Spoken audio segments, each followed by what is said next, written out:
সমাগত 2026 বিধানসভা নিৰ্বাচন এইবাৰ 5টা সংকল্পৰে 26ৰ ৰণত নামিব কংগ্ৰেছ বিজেপিক পৰাস্ত কৰিবলৈ খাজু গৌৰৱ গগৈ কি এই 5টা সংকল্প সবিশেষ চাওক আমাৰ প্ৰতিবেদনত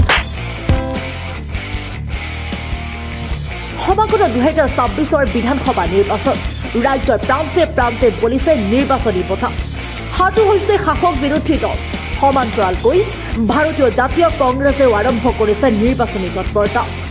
এইবাৰ 5টাকৈ সংকল্পৰে আগবাঢ়িব কংগ্ৰেছ দল গৌৰৱ গগৈৰ নেতৃত্বত কংগ্ৰেছে গুৰুত্ব দিব 5টা বিষয়ত শিক্ষা আৰু চিকিৎসা কংগ্ৰেছৰ প্ৰথমটো সংকল্প এখন নতুন বৰ অসমত আমাৰ 5টা স্তম্ভ প্ৰথম স্তম্ভ হ'ল যে আমাৰ অৰ্থনৈতিক আমাৰ উন্নতি গুৱাহাটীৰ পৰা গাঁৱলৈকে ডাঙৰ পৰা সৰু লোকে আৰু বাহিৰৰ পৰা থলুৱা লোকে চৰকাৰৰ কামত আধুনিকীকৰণ দ্বিতীয় সংকল্প কংগ্ৰেছৰ দ্বিতীয় আমাৰ স্তম্ভ হ'ব যে আমাৰ যি কাম মুখ্যমন্ত্ৰী বিফল হ'ল সেই কাম আমি সাফল্যমণ্ডিত কৰিবলৈ যামগৈ যে চিকিৎসা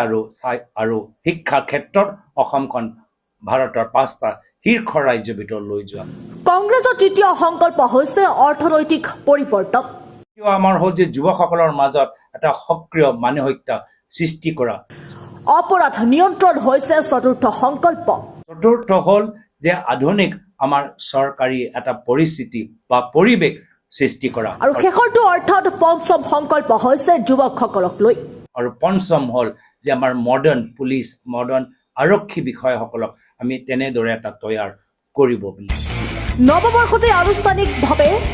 এপিচিচিৰ সভাপতি গৌৰৱ গগৈৰ এই ঘোষণা এই 5টাকৈ সংকল্পৰে 2026 বিধানসভা নিৰ্বাচনত বিজেপিক সম্পূৰ্ণৰূপে পৰাস্ত কৰিবলৈ সাজু ভাৰতীয় জাতীয় কংগ্ৰেছ কিন্তু ইয়াৰ উপৰিও ৰাইজৰ কিছু পৰামৰ্শ থাকিব পাৰে আৰু আমি ৰাইজৰ পৰামৰ্শ জানিবলৈ ইচ্ছুক যে আজিৰ তাৰিখত আমি নিজৰ খিলঞ্জীয়া নিজৰ আমি ভূমিপুত্ৰ নিজৰ অসমবাসীৰ আমি ভূমি অধিকাৰ মাটি কেনেদৰে আমি সুৰক্ষা প্ৰদান কৰিব পাৰোঁ কি বিকল্প আমাৰ ওচৰত আছে কিয় যদি আপোনালোকৰ ওচৰত ৰাইজৰ ওচৰত যদি কিবা পৰামৰ্শ আছে এই পৰামৰ্শবোৰ এটা বিশেষ ইমেইল এড্ৰেছ আজিৰ তাৰিখত আমি মুকলি কৰিবলৈ বিচাৰোঁ এই বিশেষ ইমেইল এড্ৰেছ হ'ল notunOkhom@notunOkhom.com পুনৰবাৰ কৈছোঁ notunOkhom@notunOkhom.com news report Machhgaon express